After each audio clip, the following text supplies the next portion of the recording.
మురిసైవాలా అరే ఇసుక మోసిన రాలని జనం గద్దెల జరేనో నింగి అద్దం పట్టేనో తెలంగాణ భూమి నుదుట వీర తిలకమాయనో అరే మిలమిల మెరిసిందగో మేడారం జాతర కలకలలాడిందిగా గిరిజనుల జాతర వెనుదిరగని వీర వనిత సమ్మక్క జాతర అలు పెరుగని ఆయుధమి సారక్క జాతర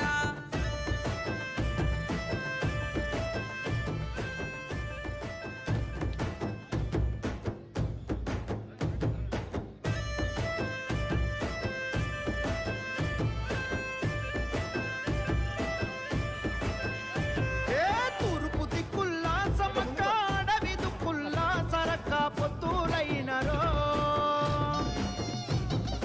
గూడెం గొంతుల్లో సమక్క గుండెలో తుల్లో సరక్క హద్దులైనరో సీమల తండై సిగురించే మేడారం నేల జనముతో మురిసైవాలా అరే ఇసుక మోసిన రాలని జనం గద్దెల జరేనో నింగి అద్దం పట్టేనో తెలంగాణ భూమి నుదుట వీర తిలకమాయనో అరే మిలమిల మెరిసిందగో మేడారం జాతర కలకలలాడిందిగా గిరిజనుల జాతర వెనుదిరగని వీర వనిత సమ్మక్క జాతర అలు పెరుగని ఆయుధమి సారక్క జాతర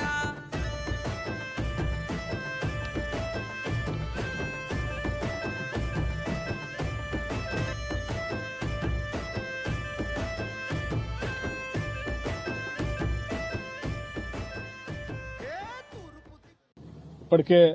ఉత్సవాలు జాతరకు సంబంధించి 150 కోట్లు అట్లాగే పర్మనెంట్ స్ట్రక్చర్స్ కోసం ఇంకో 112 crores శాంక్షన్ చేయటమే కాకుండా వాటన్నిటినీ నిరంతరం ఖర్చు పెట్టిస్తూ ఇక్కడ ఏర్పాట్లు చేస్తూ నిర్మాణాలు చేస్తూ నిరంతరం ఇక్కడ ఉన్నటువంటి ఇన్ఛార్జ్ మంత్రి గారు శ్రీనివాసరెడ్డి గారు కొండా సురేఖ గారు సీతక్క గారు మా లక్ష్మణ్ గారు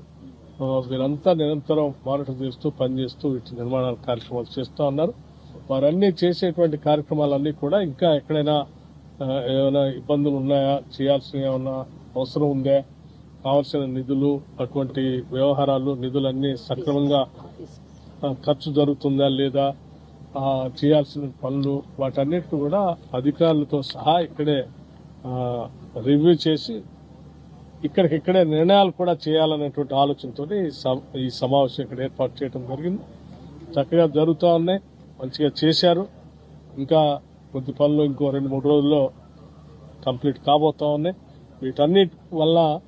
ఈ ఉత్సవాలకి చాలా పెద్ద ఎత్తున దేశంలో ప్రపంచంలో కూడా ఒక మంచి పేరు ప్రఖ్యాతులు వచ్చేటట్టుగా సమ్మక్క సారలకుల యొక్క వైభవాన్ని ప్రపంచానికి తెలియజెప్పడంతో పాటు వారి ప్రజలపైన అందరిపైన ఉండేటట్టుగా కోరుకుంటూ